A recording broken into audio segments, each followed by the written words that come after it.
నమస్తే ఫ్రెండ్స్. చాలా రోజులైంది యాక్చువల్లీ ఇటు సోషల్ మీడియాలో, న్యూస్‌లో ఎగ్జాక్ట్‌లీ ఏం జరుగుతుందని చూడడానికి అట్లా చూసి వెళ్ళిపోతున్నాను. అరే రకరకాల వింతలన్నీ జరుగుతున్నాయి. అదేదో 'గర్ల్ ఫ్రెండ్' సినిమా అంట ఇట్లా దుపట్టా తీసేసినందుకు ఇప్పుడు అందరూ దాన్ని కొంతమంది అంటే విచ్చలవిడిగా ఉండాలనుకున్నోళ్ళు ఎగేసుకొని యెస్, యెస్ అంటున్నారు. ఆఖరికి ప్రొడ్యూసర్ బయటకొచ్చి చెప్పుకోవాల్సిన కర్మ పట్టింది.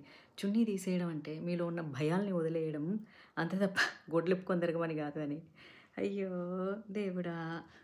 సీ సినిమాలో ఏం చెప్పారో మీరు జీవితంలో అది పాటించకూడదు. మీ అమ్మానాన్నలు ఏం చెప్పారో అది పాటించాలి. చున్నీ తీసేయడం అంటే ఒకటి అంటే ఎలా ప్రొజెక్ట్ చేసి చూపియాలి. ఆడపిల్ల అన్నింటికి భయపడకూడదు, ధైర్యంగా ఉండాలన్న దాన్ని యాక్షన్స్‌లో ఎలా చూపిస్తారు? ఏదో ఒక కాన్సెప్ట్‌లో చూపించాలి కాబట్టి చూపిచ్చారు. అబ్బా! ఇక దాన్ని పట్టుకొని మేము గొడ్లెప్పుకొని తిరుగుతాం, మేము ఇదంతా చూపించుకొని తిరుగుతాం.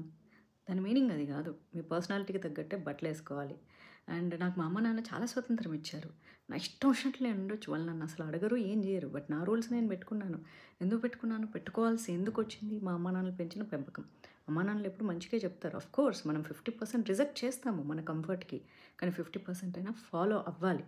ఫాలో అయితేనే మన లైఫ్ చాలా బావుంటుంది. ఇప్పుడు నా లైఫ్‌ని ఎవ్వరు రూల్ చేయరు. నేనే రూల్ చేసుకుంటాను. బట్ స్టిల్ కొన్ని ఎథిక్స్, కొన్ని మోరల్స్ మనం ఫాలో అవ్వాల్సి వస్తుంది. That's it.